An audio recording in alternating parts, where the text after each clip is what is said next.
வணக்கம், நான் தர்மஸ்ரீ ராஜேஸ்வரன் பேசுகிறேன். நாம் இன்றைய பதிவில் என்ன பார்க்க போகிறோம் அப்படின்னு கேட்டிங்கன்னா, நிறைய கேள்விப்பட்டிருப்பீங்க சமீபத்தில் மியூச்சுவல் ஃபண்டு, சிப் அப்படிங்கிற வார்த்தை எல்லாம்.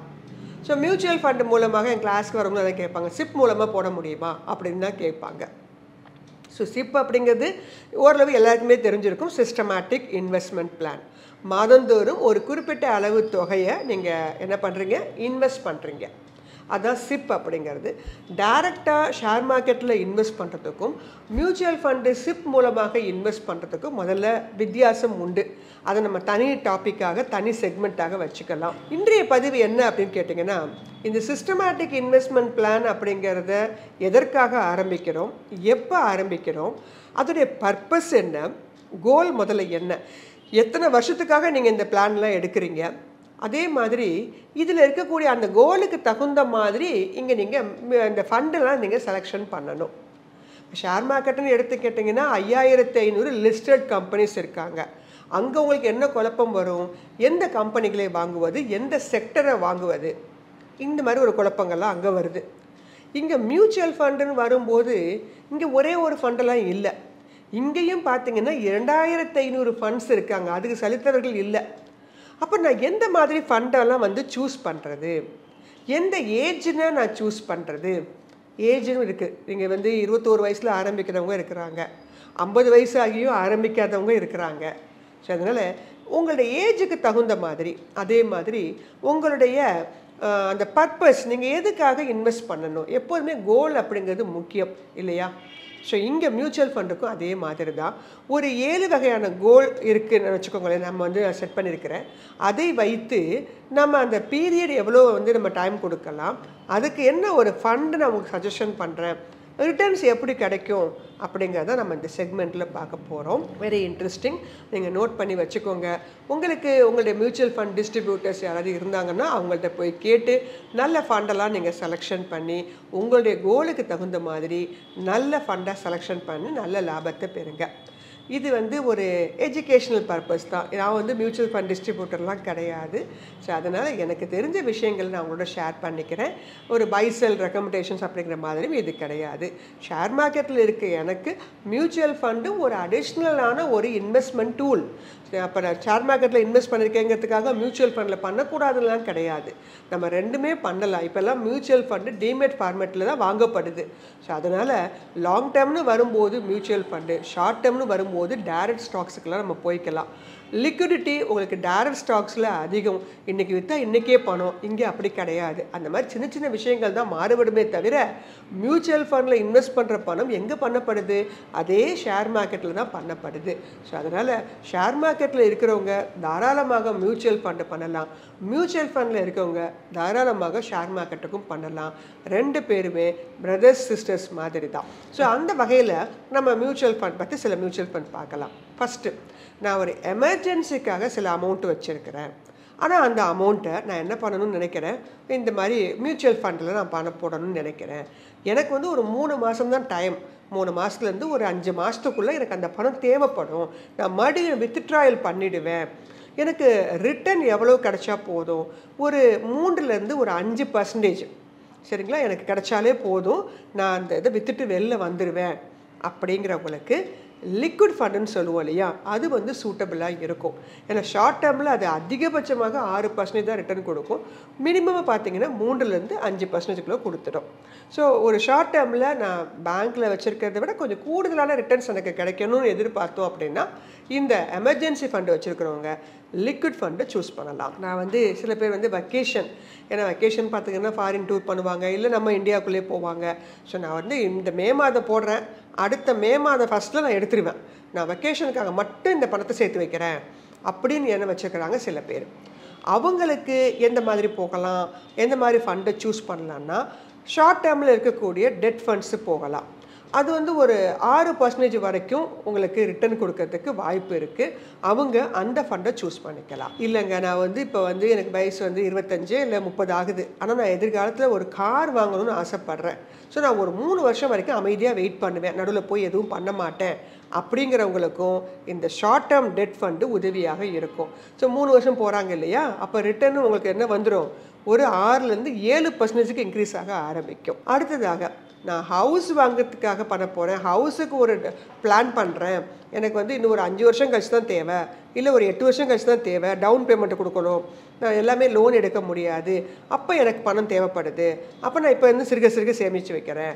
அவங்களுக்கு எந்த மாதிரி ஃபண்டு போகலாம்னா, ஒரு 5 வருஷம் ஹோல்டு பண்ண போகிறீங்க, அக்ரெசிவாக ஹைப்ரிட் அல்லது டைனமிக் அசட் அலோகேஷன் ஃபண்டெல்லாம் இருக்காங்க. இப்போலாம் அசட் அலோகேஷன் ஃபண்டெலாம் நிறைய வந்திருக்காங்க. ஸோ நீங்கள் அதை சூஸ் பண்ணிங்கன்னா ஒரு குறைஞ்சது 9லேருந்து அதிகபட்சமாக 12% வரைக்கும் உங்களுக்கு அமௌண்ட் சேர்ந்துருக்க வாய்ப்பு இருக்குது. நல்ல ஒரு டவுன் பேமெண்ட்டை கட்டிட்டு நம்ம ஒரு வீடை வந்து புக் பண்ணிக்கலாம். அதுக்காக அடுத்ததாக நான் ஒரு 7லேருந்து 10 வருஷம் வெயிட் பண்ண போகிறேன், என்னுடைய குழந்தையோட எஜுகேஷனுக்காக நான் பண்ணணும். அப்போல்லாம் என் கிளாஸ்க்குலாம் வருவாங்க. இப்போ எனக்கு தேவையில்லை, ஆனால் இப்போ வந்து அவங்க வந்து 2nd 3rd ஸ்டாண்டர்ட் தான் படிக்கிறாங்க. இப்போ +2 முடிச்சுட்டு அவங்க காலேஜ் வரும்போது தான் எனக்கு பணம் தேவை, அப்போ லம்சமாக எனக்கு பணம் தேவை, என்ன பண்ணுறது, அது வரைக்கும் அந்த பணத்தை நான் டச் பண்ண மாட்டேன் அப்படிங்கிறவங்க. சைல்டு எஜுகேஷன் இப்போல்லாம் காலேஜ் ஃபீஸ்லாம் பார்த்துருப்பீங்க, எங்கேயோ போயிடுச்சு சார்ஜஸ். ஸோ அதுக்கு தேவைப்படுறவங்க 7 இயர்ஸுக்குள்ளேருந்து 8 இயர்ஸ் நான் வெயிட் பண்ண போகிறேன், அவங்களுக்கு எந்த மாதிரி ஃபண்டு போகலாம்னா இண்டெக்ஸ் ஃபண்டு போகலாம், ஃப்ளெக்ஸி கேப் ஃபண்டு போகலாம். இது வந்து ஒரு 10லேருந்து ஒரு 15% வரைக்கும் ரிட்டர்ன் கொடுப்பதற்கான வாய்ப்புகள் இருக்குது. அதை வச்சு அவங்க அழகாக அந்த ஃபண்டை யூஸ் பண்ணிக்கலாம். ரிட்டைர்மெண்ட்டுக்காக நான் வந்து யோசிச்சுட்ருக்கிறேன், எனக்கு இப்போல்லாம் தேவையில்லை, எனக்கு 7 இயர்ஸ்க்கு மேலே போட்டும் 10 வருஷம் ஆகட்டும் 15 வருஷம் ஆகட்டும், இப்போ எனக்கு வயசு வந்து 25லேருந்து 30க்குள்ளே தான், எனக்கு 55 60 தான் எனக்கு பணம் தேவைப்படும், நான் அதுலேருந்து எடுத்து வித்ட்ராயல் பிளானில் போய் நான் சூஸ் பண்ணி எடுத்துக்க போகிறேன். அப்போ நான் எந்த பிளானை நான் சூஸ் பண்ணிக்கலாம்? ரிட்டைர்மெண்ட்டுக்குன்னு போகும்போது இண்டெக்ஸ் லார்ஜ் கேப் போகலாம், ஃப்ளெக்ஸி கேப்பே போகலாம். அது உங்களுக்கு 15% வரைக்கும் லாபம் கொடுக்கறதுக்கு வாய்ப்புகள் இருக்குது. நான் வந்து இந்த எதுக்குமே வரலைங்க, எனக்கு இந்த மாதிரி கோல்லாம் கிடையாது, ஒரு வெல்த் ஒன்று க்ரியேட் பண்ணணும், அது எனக்கும் உபயோகமாக இருக்கணும், என்னுடைய குழந்தைங்களுக்கு உபயோகமாக இருக்கும். ஸோ நான் வெல்த் க்ரியேஷனுக்காக நான் ஒரு ஃபண்டுக்கு வரேன்.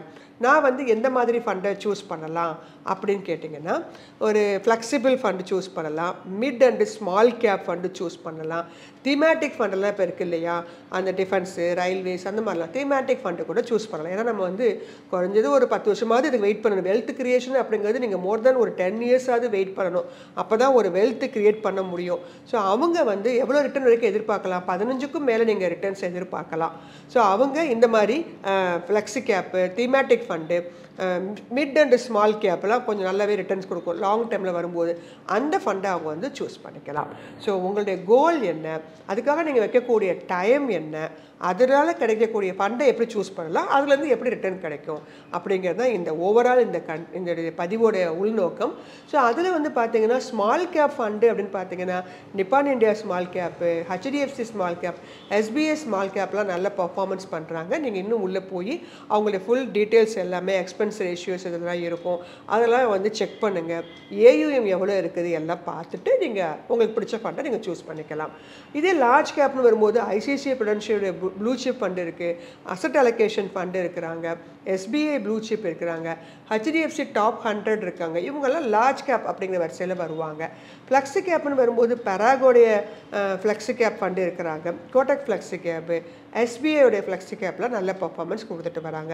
ஸோ அவங்களுடைய பாஸ்ட் ரெக்கார்டு, அவங்க இப்போ அடுத்து என்ன பண்ணுறாங்க, இந்த விஷயங்கள் எல்லாத்தையுமே நீங்கள் இன்டர்நெட் மூலமாக தெரிஞ்சுக்கலாம். வேல்யூ ரிசர்ச் ஆன்லைன் அப்படிங்கிற வெப்சைட்டில் மியூச்சுவல் ஃபண்ட் பற்றி நிறைய விஷயங்கள் கொடுத்துருக்காங்க, நீங்கள் அங்கே போய் படித்து நீங்கள் தெரிஞ்சுக்கலாம்.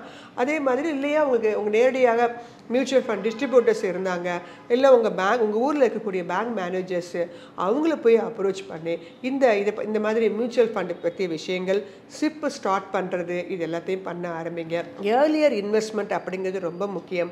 இந்த சிஸ்டமேட்டிக் இன்வெஸ்ட்மெண்ட் பிளான் 250 ரூபாயிலேருந்தே ஸ்டார்ட் ஆகுது. ரொம்ப அதிகமாக நீங்கள் மாதம் வந்து 5000 ரூபா 10,000 ரூபா போடணும் கூட அவசியம் இல்லை. ஒரு சாதாரண வந்து லோ பட்ஜெட்டில் வந்து ஏர்ன் பண்ணுறவங்களால கூட இதை பண்ண முடியும். ஆனால் அதே சமயம் அதோடைய ரிட்டர்ன்ஸ் அப்படிங்கிறது ஒரு குறைந்தபட்சம் ஒரு 3 இயர்ஸை தாண்டும் போது உங்களுடைய ரிட்டர்ன்ஸ் வந்து ரொம்ப நல்லாவே வந்து உங்களுக்கு கிடைக்கக்கூடியதாக இருக்கும் மியூச்சுவல் ஃபண்ட் அப்படிங்கிறது. ஸோ அதனால் மியூச்சுவல் ஃபண்டை பொறுத்த மட்டும் தெரியும். உங்களுடைய கோலுக்கு தகுந்த மாதிரி ஃபண்டு சூஸ் பண்ணுங்கள். நான் எதுக்கு வந்தேன், எப்போ போடுறேன், என்ன பண்ணுறேன் எதுவுமே தெரியாமல், அதே மாதிரி அந்த ஃபண்ட் மேனேஜர்ஸு, அந்த அசட் மேனேஜ்மெண்ட் கம்பெனி அவங்கள பற்றிய விஷயங்களும் நீங்கள் தெரிந்து கொண்டு, ஏன்னா சிஸ்டமேட்டிக்காக மாதந்தோறும் நமக்கு அதில் பணம் போய் சேரப்போகுது. ஸோ அப்போ அதுவும் உங்களுக்கு ஃபண்டமெண்டலி ஸ்ட்ராங்காக இருக்கணும். நீங்கள் லார்ஜ் கேப்பில் போட போகிறீங்களா, மிட் கேப்பா, ஸ்மால் கேப், ஏன்னா ஃபண்டிங் அதே மாதிரி டெட் ஃபண்டு இருக்கிறாங்க. ஸோ நிறைய லிக்விட் ஃபண்டு, இஎல்எஸ்ன்னு நிறைய இதில் ஸ்கீம்ஸ்லாம் இருக்குது. ஸோ அதை பற்றிய விஷயங்கள் எல்லாமே ஃப்ரீயாக என்எஸ்சி இந்தியா வெப்சைட்டில் எல்லாம் அவைலபிள். ஃப்ரீயாகவே உங்களுக்கு அதை பற்றி டேட்டாஸு, அதை பற்றிய விஷயங்கள், லெசன்ஸ் எல்லாமே கொடுக்குறாங்க. ஸோ படித்து வைத்துக்கொண்டு பிற்பாடு நீங்கள் அதில் இன்வெஸ்ட் பண்ணால் இன்னும் கொஞ்சம் நல்ல பிளான்ஸு, நல்ல ஃபண்டெல்லாம் கூட நம்ம என்ன பண்ண முடியும், சூஸ் பண்ண முடியும். ஸோ நாலேஜ் அப்படிங்கிறது ரொம்ப ரொம்ப முக்கியம் ஃபினான்ஷியலை பொறுத்த மட்டும். அது தெரியாதனால தான் நீங்கள் மற்றவங்கள்ட்ட நம்பி பணத்தை கொடுத்து பிரச்சனை ஆயிடுறீங்க. ஸோ ரொம்ப பெரிய விஷயம்லாம் கிடையாது. இதுக்காக தனி படிப்பு படிக்கணும்னு அவசியம் கிடையாது. ஆனால் கொஞ்சம் மெனக்கெடல் பண்ணிங்கன்னா இப்போது சுச்சுவேஷனில் எல்லாமே உங்கள் மொபைலில் அவைலபிள். அதை பார்த்து தெரிந்து கொண்டு ஒரே ஃபண்டில் அதே மாதிரி பணத்தை போடாமல் அட்லீஸ்ட் ஒரு மினிமம் ஒரு 3-4 ஃபண்டு வச்சுக்கோங்க. ஸோ அதே மாதிரி டாப்அப் வருஷம் இது என்ன பண்ணுங்கள், டாப்அப் பண்ணுங்கள். உங்களுடைய பணம் வசதி வளரும் போது அதை அப்படியே வச்சுட்டே இருக்கவும் கூடாது. கொஞ்சம் மாதிரி 250 ரூபா ஸ்கீமில் சேர்றீங்களா, அடுத்த வருஷம் ஒரு 500 ரூபா ஸ்கீம், அந்த மாதிரி டாப்அப் பண்ணும்போது இன்னும் நமக்கு நல்ல ஒரு கியூமுலேட்டிவாக நல்ல ஒரு வெல்த் கிரியேஷன் மியூச்சுவல் ஃபண்ட் மூலமாக தாராளமாக கிடைக்கும். ஏன்னா மியூச்சுவல் ஃபண்ட் அப்படிங்கிறது அடுத்து வரக்கூடிய ஒரு 10 வருஷத்துக்கு ஒரு அசைக்க முடியாத இடத்தை பெற்றிருக்கக்கூடிய ஒரு நிலைமையாக நம்ம இந்தியாவில் இருக்கக்கூடிய காரணத்தினால லாங் டேர்மோ ஷார்ட் டேர்மோ உங்களுடைய கோலுக்கு தகுந்த மாதிரி நல்ல மியூச்சுவல் ஃபண்டை செலக்ட் பண்ணி நல்ல லாபத்தை பெறுங்க. நன்றி, வணக்கம்.